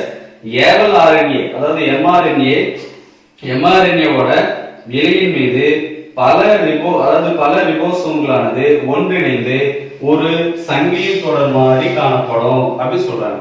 அதுக்கு பேரு நம்ம என்ன சொல்றோம் அப்படின்னா அதாவது பாலிசோம்கள் அல்லது பாலிரைபோசோம்கள் அப்படி சொல்றாங்க. பாலிசோம்கள் அல்லது பாலிரைபோசோம்கள் அப்படி சொல்றோம்.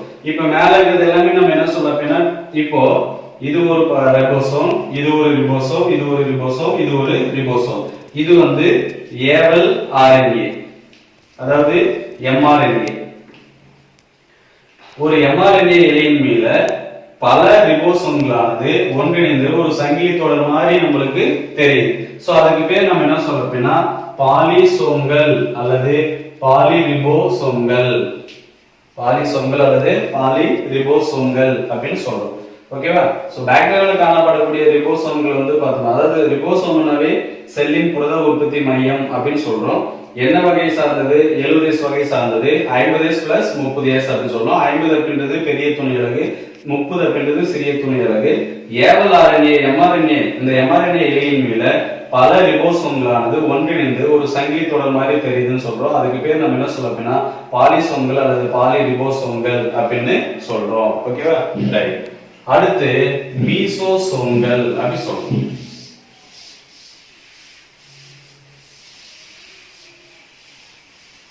சோ மீசோசோம்கள் அப்படின்றது வந்து பார்த்தோம்னா, அதாவது மீசோசோம்கள்,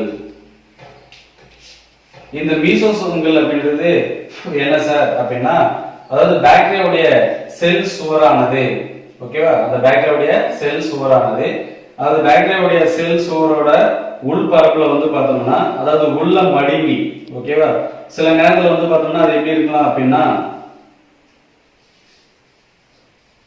குமிழ்கள் போன்றோ அல்லது சிறு குழல் போன்றோ,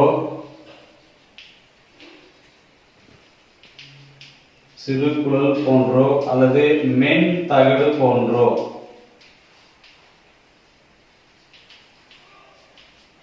ஓகேவா. சோ பாக்டீரியாவுடைய அதாவது அந்த செல் சுவரானது, ஓகேவா, சோ சில இடங்கள்ல வந்து பார்த்தோம்னா சிறு குமிழ்கள் போன்றோ அல்லது குழல்கள் போன்றோ அல்லது மென் தகடு போன்றோ உள்நோக்கி மடங்கி காணப்படும் அப்படி சொல்றோம். அப்ப அந்த உள்நோக்கி மடங்கி காணப்படக்கூடிய அந்த மடிப்புகளுக்கு பேரை நம்ம என்ன சொல்றோம் அப்படின்னா மீசோசோம்கள் அப்படி சொல்றோம். இங்க இருக்கு பாரு, ஓகேவா. சோ இந்த பிளாஸ்மா சவ்வோட உள்பக்கமா அப்படி வந்து மடங்கி இருக்கக்கூடிய இந்த அமைப்புக்கு பேர் நம்ம என்ன சொல்றோம் அப்படின்னா மீசோசோம்கள் அப்படி சொல்றோம். அதாவது இந்த மீசோசோம்கள் வந்து பார்த்தோம்னா, அதாவது மெய்யுட்கரு உயிர்கள் யூகேரியர்கள்ல காணப்படக்கூடிய மைட்டோகாண்ட்ரியா என்னென்ன வேலையை செய்தோ அத்தனை வேலையும், ஓகேவா. சோ இப்ப மைட்டோகாண்ட்ரியா அப்படின்னா உங்களுக்கு தெரியும், செல் சுவாசத்தலோட மையமே வந்து யார் அப்படின்னா மைட்டோகாண்ட்ரியா.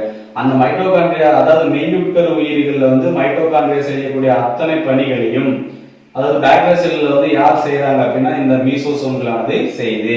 சோ குமிழ்கள் அல்லது சிறு குமிழ்கள் போன்றோ அல்லது மென் தகடு போன்றோ அந்த பிளாஸ்மா சவ்வோட உட்பக்கமா வந்து மடங்கி இருக்கக்கூடிய, அதாவது அந்த செல் சவ்வுல வந்து பார்த்தோம்னா மடங்கி இருக்கக்கூடிய அந்த அமைப்புக்கு பேரு நம்ம என்ன சொல்றோம் அப்படின்னா மீசோசோம்கள் அப்படின்னு சொல்றோம்.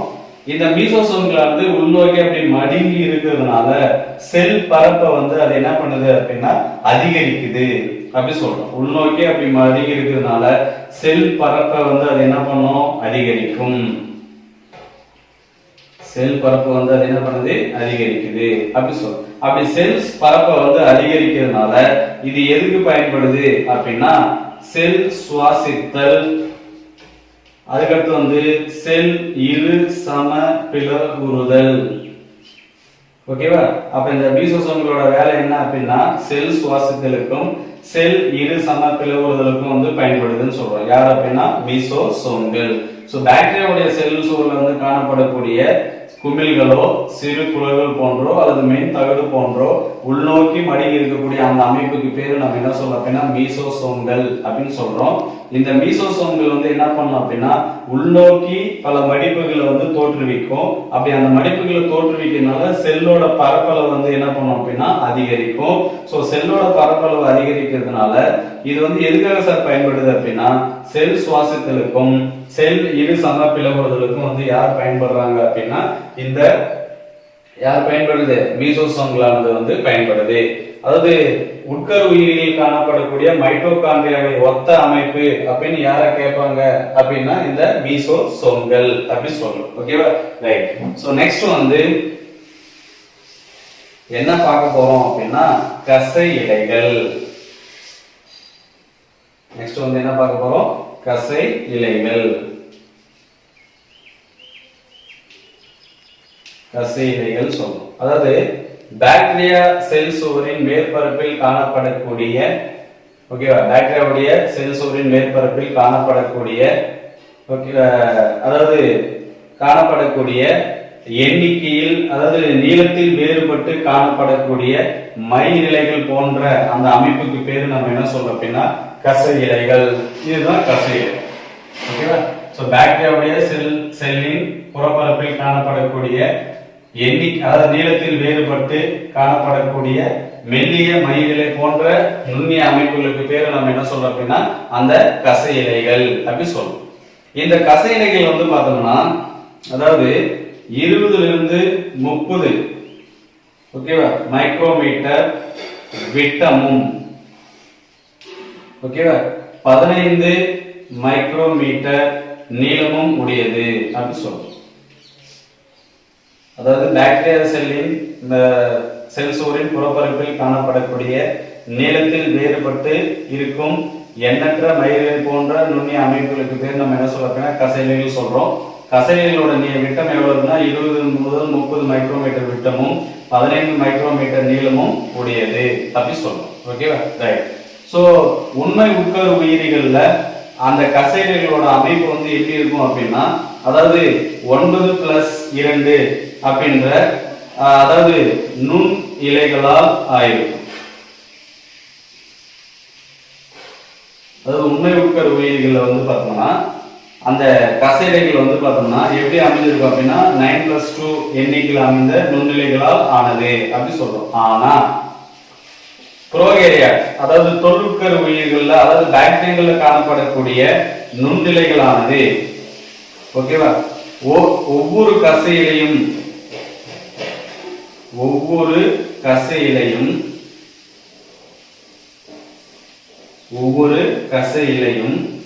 ஒரு நுண்ணிலையால் ஆனது அப்படி சொல்றாங்க. ஒவ்வொரு கசையிலையும் ஒரு நுண் இலையால் ஆனது அப்படி சொல்றோம். ஆனா அங்க வந்து பார்த்தோம்னா ஒரு கசையில இருக்கு அப்படின்னா அது 9+2 அப்படின்ற நுண்ணிலைகளால் ஆனதுன்னு சொல்றோம். ஆனா பாக்டீரியாவில் காணப்படக்கூடிய கசையிலை ஒவ்வொரு கசையிலையுமே வந்து ஒரு நுண்ணிலையால் ஆனது அப்படி சொல்றோம். இந்த கசையிலைகளோட முக்கியமான பணி என்ன சார் அப்படின்னா அதாவது இடப்பெயர்ச்சிக்கு வந்து உதவுது அப்படி சொல்றோம். கசைகளோட முக்கியமான பணி என்னது இடப்பெயர்ச்சிக்கு உதவுது. அதாவது பாக்டீரியா செல்லின் புறப்பரப்பில் காணப்படக்கூடிய நீளத்தில் வேறுபட்டு காணப்படும் மயிரிழைகள் போன்ற ஒரு அமைப்புக்கு பேரு நம்ம என்ன சொல்றோம் அப்படின்னா கசையிலைகள் சொல்றோம். அந்த கசையிலைகளோட விட்டம் எவ்வளவு அப்படின்னா 20 முதல் 30 மைக்ரோமீட்டர் விட்டம் இருக்குன்னு சொல்றோம். 15 மைக்ரோமீட்டர் நீளம் இருக்குன்னு சொல்றோம். உண்மை உட்கரு உயிரிகள்ல வந்து அந்த கசைகளோட எண்ணிக்கையானது 9+2 அப்படின்ற எண்ணிக்கையில் அமைந்த நுண்ணிலைகளால் ஆயிருக்குன்னு சொல்றோம். ஆனா தொல்லுட்கரு உயிரியான இந்த பாக்டீரியா செல்ல இருக்கக்கூடிய ஒவ்வொரு கசையிலையும் ஒரு நுண்ணிலையால் ஆனது அப்படி சொல்றோம். இந்த கசைலைகள் வந்து எதுக்கு பயன்படுது அப்படின்னா இடப்பெயர்ச்சிக்கு வந்து பயன்படுது அப்படின்னு சொல்றோம். இந்த கசைலைகள் வந்து அதாவது கசைலைகளை பொறுத்து அந்த பாக்டீரியாவுடைய வகைப்பாடு நம்ம லாஸ்ட் கிளாஸ்லயே பார்த்தோம்.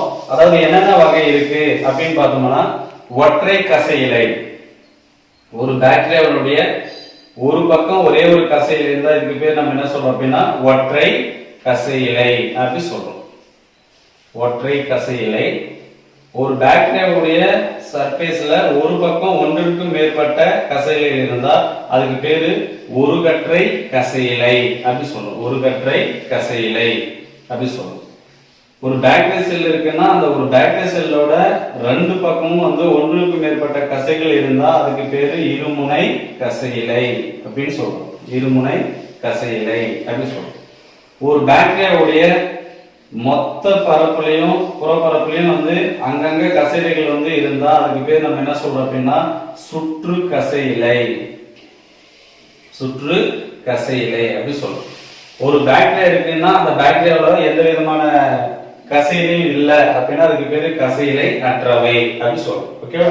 சோ கசையிலைகள் அப்படின்றது என்ன அப்படின்னா பாக்டீரியாவுடைய செல் சுவரின் வெளிப்பக்கமா அதாவது நீளத்துல வேறுபட்டு காணப்படக்கூடிய மயிரிழைகள் போன்ற அமைப்புக்கு பேர் நம்ம என்ன சொல்றோம் அப்படின்னா கசையிலைகள்.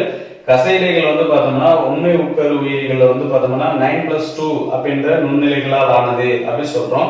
ஆனா பாக்டீரியாவில் காணப்படக்கூடிய அந்த கசையிலையானது வந்து ஒவ்வொரு கசையிலும் ஒரு நுண்ணிலையால் ஆனதுன்னு சொல்றோம். கசையிலைகளுடைய விட்டம் எவ்வளவு இருக்குன்னா 20 முதல் 30 மைக்ரோமீட்டர் விட்டமுடையது, 15 மைக்ரோமீட்டர் நீளமுடையது அப்படின்னு பார்த்தோம். சோ கசைகள் எதுக்கு பயன்படுது அப்படின்னா இடப்பெயர்ச்சிக்கு வந்து பயன்படுது அப்படின்னு பார்த்தோம். சோ கசைகளை பொறுத்து ஒரு வகைப்பாடு கொடுத்துருந்தாங்க.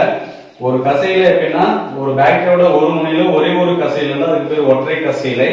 ஒரு பாக்டீரியாவோட ஒரு முனையில ஒன்றுக்கு மேற்பட்ட கசையில இருந்தா ஒரு கற்றை கசையிலை.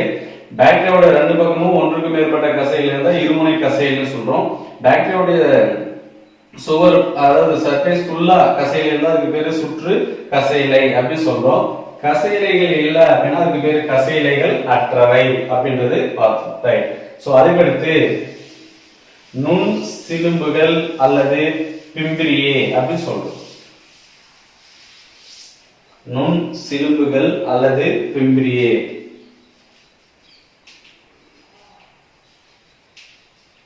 நுண் சிலும்புகள் அல்லது பிம்பிரியே. ரைட். சோ பாக்டீரியாவுடைய அதாவது பாக்டீரியாவுடைய புறப்பரப்பில் காணப்படக்கூடிய நுண்ணிய மயிரிழைகள் போன்ற அமைப்புகளுக்கு பேரு நம்ம என்ன சொல்றோம் அப்படின்னா நுண் சிலும்புகள் அல்லது பிம்பிரியே அப்படி சொல்றோம். பாக்டீரியாவுடைய புறப்பரப்பில் காணப்படக்கூடிய எண்ணற்ற மயிரிழை போன்ற அமைப்புகளுக்கு பேர் நம்ம என்ன சொல்றோம் அப்படின்னா நுண் சிலும்புகள் அல்லது பிம்பிரியே அப்படி சொல்றோம். சோ இது அதாவது கிராம் எதிர் பாக்டீரியங்கள். கிராம் எதிர் பாக்டீரியங்கள். சோ எடுத்துக்காட்டு யார் சொல்லலாம் அப்படின்னா என்டிரோபாக்டீரியம். எடுத்துக்காட்டு யாரு? என்டிரோபாக்டீரியம். கிராம் எதிர் பாக்டீரியங்கள் எடுத்துக்காட்டு யாரு அப்படின்னா என்டிரோபாக்டீரியம். அந்த என்டிரோபாக்டீரியத்தோட புறப்பரப்புல காணப்படக்கூடிய எண்ணற்ற மயிரிழைகள் போன்ற நுண் அமைப்புகளுக்கு பேர் நம்ம என்ன சொல்றோம் அப்படின்னா அதாவது பிம்பிரி அல்லது நுண் சிலும்புகள் அப்படின்னு சொல்றோம். இதோட அளவு எவ்வளவு இருக்கும் அப்படின்னு பார்த்தோம்னா அதாவது 0.2 முதல் 0.20 மைக்ரோமீட்டர் நீளமுடையது அப்படி சொல்றோம். அதாவது 0.2 முதல் 0.20 மைக்ரோமீட்டர் நீளமுடையது. இதோட விட்டம் வந்து பார்த்தோம்னா 0.025 மைக்ரோமீட்டர் விட்டம் உடையது. ஓகேவா? சோ கிராம் எதிர் பாக்டீரியங்கள் அதாவது எடுத்துக்காட்டு வந்து யார் சொல்றோம் அப்படின்னா என்டிரோபாக்டீரியம். அதுல வந்து பார்த்தோம்னா அதாவது அந்த பாக்டீரியாவோட புறப்பரப்புல காணப்படக்கூடிய எண்ணற்ற மயிரிழைகள் போன்ற நுண் அமைப்புகளுக்கு பேர் நம்ம என்ன சொல்றோம் அப்படின்னா நுண் சிலும்புகள் அல்லது பிம்பிரியே அப்படின்னு சொல்றோம். இதோட நீளம் எவ்வளவு இருக்குன்னா 0.2 முதல் 0.20 மைக்ரோமீட்டர் நீளம் உடையது. 0.025 மைக்ரோமீட்டர் விட்டம் உடையது அப்படி சொல்றோம். ஓகேவா? சோ இந்த பாக்டீரியாவில் காணப்படக்கூடிய அதாவது சாதாரணமான இந்த நுண் சிலும்புகளை தவிர அதாவது இணைவுக்கு பாக்டீரியங்களுடைய இணைவுக்கு பயன்படக்கூடிய ஓகேவா அதாவது பாலியல் நுண் சிலும்புகளும் காணப்படுகிறது அப்படி சொல்றோம். பாலியல் நுண் சிலும்புகளும் காணப்படுகிறது அப்படி சொல்றோம். அதாவது செக்ஸ் பிளே அப்படி சொல்லுவாங்க. செக்ஸ் பிளே அப்படி சொல்லுவாங்க. ஓகேவா? சோ அதாவது பாக்டீரியங்கள்ல காணப்படக்கூடிய அதாவது கிராம் எதிர் பாக்டீரியங்கள்ல காணப்படக்கூடிய எடுத்துக்காட்டு வந்து யார் சொன்னா என்டிரோபாக்டீரியம் சொல்றோம். அந்த புறப்பரப்புல காணப்படக்கூடிய எண்ணற்ற மயிரிழைகள் போன்ற அந்த நீட்சிகளுக்கு பேர் நம்ம என்ன சொல்றோம் அப்படின்னா பிம்பிரியா அல்லது நுண் சிலும்புகள் அப்படின்னு சொல்றோம். இதோட அளவு எவ்வளவு இருக்கு அப்படின்னு பார்த்தோம்னா 0.2 முதல் 0.20 மைக்ரோமீட்டர் வந்து நீளம் இருக்குன்னு சொல்றோம். இதோட விட்டம் எவ்வளவு அப்படின்னா 0.025 மைக்ரோமீட்டர் விட்டம் உடையதுன்னு சொல்றோம். சோ நார்மலா இருக்கக்கூடிய இந்த பிம்பிரி அல்லது நுண் சிலும்புகளை தவிர பாக்டீரியங்களோட இணைவுக்கு பயன்படக்கூடிய நுண் சிலும்புகள் இருக்கு. அதாவது பாலியல் நுண் சிலும்புகள் அப்படி சொல்றோம். அதுவும் வந்து காணப்படுது அப்படி சொல்றோம். ஓகேவா? ரைட். சோ இன்னைக்கு வந்து நம்ம இந்த கிளாஸ்ல வந்து என்னென்ன பார்த்தோம் அப்படின்னா அதாவது பாக்டீரியாவுடைய செல்லோட நுண் அமைப்பு வந்து பார்த்தோம். அது 3 முக்கியமான பகுதிகளை வந்து பெற்றிருக்குன்னு பார்த்தோம். ஒன்னு வந்து என்ன சொல்றோம் அப்படின்னா வெளியுறை அல்லது கிளைகோ கேலிக்ஸ், 2 வந்து செல் சுவர், 3 வந்து சைட்டோபிளாசம் அப்படின்னு பார்த்தோம். அதாவது பாக்டீரியாவுடைய செல் சுவருடைய வெளியுறையானது வந்து பார்த்தோம்னா சில பாக்டீரியங்கள் வந்து பார்த்தோம்னா வளவளப்பான தன்மை கொண்ட பாலிசாக்கரைடுகள் அல்லது பாலி பெப்டைடுகள் அல்லது ரெண்டையுமே பெற்று காணப்படக்கூடிய படலத்தால் சூழப்பட்டு காணப்படும் அப்படின்னு சொல்றோம். அதாவது பாக்டீரியாவுடைய செல் சுவருக்கு வெளிப்பக்கமாக மிகவும் நெருக்கமாக அமைந்த ஒரு அடுக்கு காணப்படுது. அந்த அடுக்குக்கு பேர் நம்ம என்ன சொல்றோம் அப்படின்னா வெளியுறை. அதாவது அந்த வெளியுறை அப்படின்றது எதனால ஆயிருக்கும் அப்படின்னா கிளைகோ கேலிக்ஸ்னால வந்து ஆயிருக்கும் அப்படின்னு சொல்றோம். இந்த வெளியுறையோட பயன் என்ன அப்படின்னா பாக்டீரியங்களை வந்து உலர்வுதல்ல இருந்து பாதுகாத்துக்கிறதுக்காகவும் அதே மாதிரி உயிர் எதிர்ப்பொருள்ல இருந்து பாதுகாத்துக்கிறதுக்காக அது பயன்படுதுன்னு சொல்றோம். அந்த வெளியுறையில வந்து ஒட்டும் தன்மை இருக்குன்னு சொல்றோம். அந்த ஒட்டும் தன்மை எதுக்கு பயன்படுது அப்படின்னு பார்த்தோம்னா பாக்டீரியாக்கள் வந்து அதாவது வேர்களோட தாவர வேரின் புறப்பரப்புலையும் மனிதனுடைய பற்கள் திசுக்களை வந்து ஒட்டுறதுக்கு பயன்படுதுன்னு பார்த்தோம். அந்த வெளியுறையானது அதாவது பாக்டீரியாங்கள்ல காணப்படக்கூடிய ஊட்டப்பொருட்களை வந்து தக்க வச்சுக்கிறதுக்கும் யார் பயன்படுதுன்னா அந்த வெளியுறையானது வந்து பயன்படுது அப்படின்றத பார்த்தோம். அதுக்கடுத்து வந்து என்ன பார்த்தோம் அப்படின்னா செல் சுவர் பார்த்தோம். பாக்டீரியால காணப்படக்கூடிய செல் சுவரானது துகள் தன்மையுடையது, கடினமானது அப்படின்னு பார்த்தோம். அதாவது வட்ட வடிவத்தால அதாவது துகள் தன்மை கொண்ட கடினமானது அப்படின்னு சொல்லிட்டு பார்த்தோம். பாக்டீரியாவுடைய செல் வந்து அந்த செல் சுவரோட பணி என்ன அப்படின்னா செல்லுக்கு வடிவத்தையும் பாதுகாப்பையும் கொடுக்குன்னு சொல்றோம். இந்த செல் சுவர் வந்து எதனால ஆயிருக்கும் அப்படின்னு பார்த்தோம்னா, அதாவது பெப்டிடோ மிகவும் சிக்கலான ஒரு அமைப்பு. அந்த செல் சுவர் எதனால ஆயிருக்கும் அப்படின்னா பெப்டிடோ கிளைகோகான் அல்லது மீகோ பெப்டைடால ஆயிருக்கும் அப்படின்னு பார்த்தோம். அந்த மீகோ பெப்டைட் அப்படின்றது என் அசிடைல் என் குளுக்கோசமைன் அப்படின்னா என் அசிடைல் குளுக்கோசமைன் என் அசிடைல் முராமிக் அமிலம் அப்படின்னு சொல்றோம். அதாவது 4ல இருந்து 5 அமினோ அமிலங்களை கொண்ட அதாவது பாலிபெப்டைடால வந்து புரத தொடரால வந்து அது ஆயிருக்கும் அப்படின்னு பார்த்தோம். சோ இந்த பாக்டீரியா அதாவது செல் சுவர்ல வந்து பார்த்தோம்னா பாஸ்போரின் அப்படின்ற சில துகள்கள் இருக்கு. அது எதுக்கு பயன்படுது அப்படின்னு பார்த்தோம்னா, அதாவது செல்லுக்குள்ள கரைபொருட்கள் வந்து கரைந்து ஊடுருவி செல்வதற்கு வந்து அது பயன்படுது அப்படின்றத பார்த்தோம். ரைட். அதுக்கடுத்து வந்து பார்த்தோம்னா பிளாஸ்மா சவ்வு பார்த்தோம். பாக்டீரியால காணப்படக்கூடிய பிளாஸ்மா சவ்வு எதனால இருக்கு அப்படின்னா லிபோபாலிசாக்கரைடால இருக்கும். இந்த பிளாஸ்மா சவ்வானது சிறிய மூலக்கூறுகளையும் அயனிகளையும் உள்ள செல்லுக்குள்ள செல்வதற்கும் செல்லிலிருந்து வெளியேறுவதையும் கட்டுப்படுத்துது அப்படின்றத பார்த்தோம்.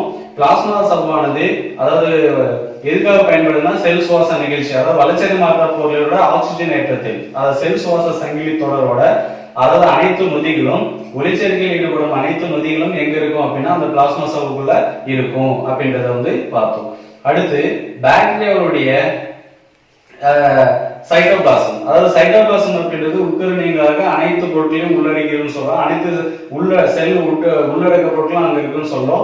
இந்த சைட்டோபிளாசம் ஆனது பகுதி ஒளி ஊடுருவும் தன்மை கொண்டது, மிகவும் அடர்த்தியானது அப்படின்றத பார்த்தோம். இந்த சைட்டோபிளாசத்துக்குள்ள என்னென்ன பொருட்கள் இருக்கலாம் அப்படின்னா அதாவது கிளைகோஜன் இருக்கலாம், பாலிஹைட்ராக்சி பியூட்ரேட் அப்படின்றது இருக்கலாம்.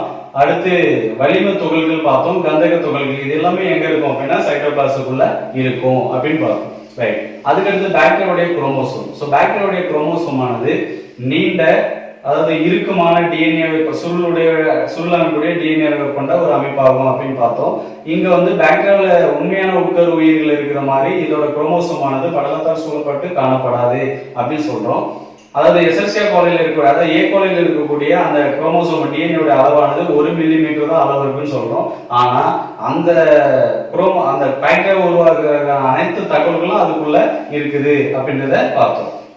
அதுக்கடுத்து பாக்டீரியாவுடைய ஒரு பகுதியோ அல்லது குரோமோசோமுடைய ஒரு பகுதியோ என்ன சொல்றோம் அப்படின்னா பிளாஸ்மா சவ்வோட ஒரு பகுதியோட இணைஞ்சிருக்குன்னு சொல்றோம். அது எதுக்கு பயன்படும் அப்படின்னா பாக்டீரியாவோட இரு சமப்பிளவுறுதலுக்கு அதாவது டிஎன்ஏ ரெட்டிப்படையும் போது அந்த பாக்டீரியாவுடைய இரு சமப்பிளவுறுதலுக்கு வந்து பயன்படுறதா வந்து நம்பப்படுது அப்படின்றத பார்த்தோம். அடுத்து பிளாஸ்மிட் பார்த்தோம்.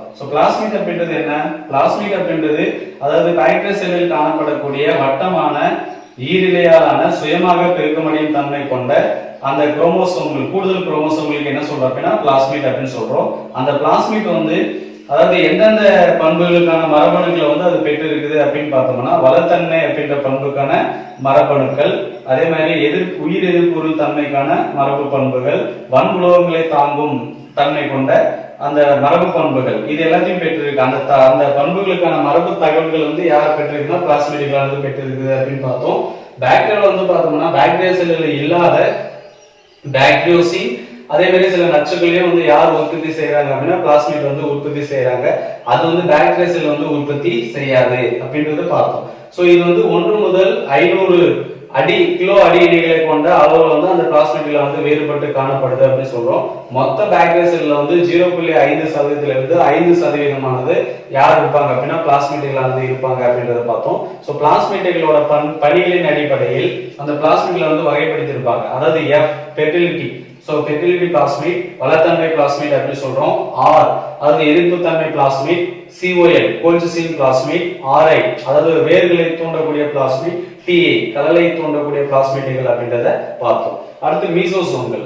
மீசோசோம்கள் அப்படின்றது பாக்டீரியா செல் சுவர்ல வந்து காணப்படக்கூடிய அதாவது குமிழ்கள், சிறு குழல்கள் அல்லது மென் தகடுகள் போன்ற அதாவது நீச்சி அடைந்த பகுதிகளுக்கு பேர் நம்ம என்ன சொல்றோம் அப்படின்னா மீசோசோம்கள் அப்படின்னு சொல்றோம். இந்த நீச்சி அடைந்த பகுதி வந்து என்ன பண்ணும் அப்படின்னா செல்லோட புறப்பரப்பு வந்து அதிகரிக்குது. அதனால இந்த மீசோசோம்கள் வந்து உண்மையான உட்கரு உயிரில காணப்படக்கூடிய மைட்டோகாண்ட்ரியாவோ ஒத்த அமைப்பு அப்படின்னு சொல்றோம். அதாவது அங்க என்னென்ன செய்யணும், செல் சுவாசித்தலையோ இரு சம பிளவுதலுக்கு யார் பயன்படுறாங்க அப்படின்னா மீசோசோம்களானது பயன்படுது அப்படின்றத பார்த்தோம். அடுத்து ரிபோசோம்கள். அதாவது ரிபோசோம்கள் அப்படின்னாவே செல்லின் புரத உற்பத்தி மையம் அப்படின்னு சொல்றோம். இந்த ரிபோசோம்களானது என்ன பண்ணோம் அப்படின்னா, அதாவது 70S வகையை சார்ந்தது. இந்த 70S வகையை சார்ந்த ரிபோசோம்களானது 50S பெரிய துணை அலகுகளையும் 30S சிறிய துணை அலகுகளையும் பெற்றிருக்குன்னு சொல்றோம்.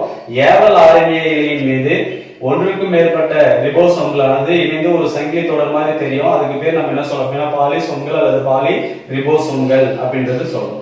அடுத்து கசையிலைகள். சோ கசையிலைகள் அப்படின்றது வந்து பார்த்தோம்னா, அதாவது பாக்டீரியா செல்லின் புறப்பரப்பில் காணப்படக்கூடிய அளவுல, அதாவது நீளத்தில் வேறுபட்டு காணப்படக்கூடிய மயிரிழைகள் போன்ற அமைப்புகளுக்கு பேர் நம்ம என்ன சொல்றோம் அப்படின்னா கசையிலைகள் அப்படின்னு சொல்றோம். அந்த கசையிலைகளை வந்து பார்த்தோம்னா 15 இருந்து, அதாவது 20 இருந்து 30 மைக்ரோமீட்டர் வந்து விட்டமும் 15 மைக்ரோமீட்டர் நீளமும் கொண்டது அப்படின்னு சொல்றோம். அதாவது உண்மை உட்கரு உயிரிகள் வந்து கசையிலைகள் வந்து 9+2 முறையில் அமைந்த நுண்ணிலைகளால் ஆனது.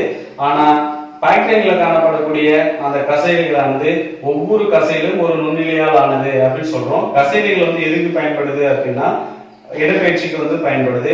அந்த கசைகளோட அமைவின் அடிப்படையில் வந்து பார்த்தோம்னா ஒற்றை கசையிலை, ஒரு கற்றை கசையிலை, இருமுனை கசையிலை, சுற்று கசையிலை, கசையிலை அற்றவை அப்படின்றத பார்த்தோம். அடுத்து நுண் சிலும்புகள் அல்லது பிம்பிரியை. சோ கிராம் எதிர் பாக்டீரியாக்களான என்டிரோபாக்டீரியம் அல்லது அந்த என்டிரோபாக்டீரியாவோட புறப்பரப்புல வந்து காணப்படக்கூடிய எண்ணற்ற மயிரிழைகள் போன்ற அமைப்புகளுக்கு பேர் நம்ம என்ன சொல்றோம் அப்படின்னா பிம்பிரி அல்லது நுண் சிலும்புகள் அப்படின்னு சொல்றோம். சோ இது வந்து 0.2 முதல் 0.20 மைக்ரோமீட்டர் நீளமுடையது, 0.025 மைக்ரோமீட்டர் விட்டமுடையது அப்படின்னு சொல்றோம். அதாவது சாதாரணமா இருக்கக்கூடிய நுண் சிலும்புகளை தவிர பாலியல் நுண் சிலும்புகள், அதாவது பாக்டீரியாவுடைய இணைவுக்கு பயன்படக்கூடிய பாலியல் நுண் சிலும்புகளும் வந்து பாக்டீரியாவுல காணப்படுது அப்படின்னு பார்க்கணும். ஓகேவா? Okay children, thank you. நெக்ஸ்ட் கிளாஸ்ல மீதி பார்க்கலாம்.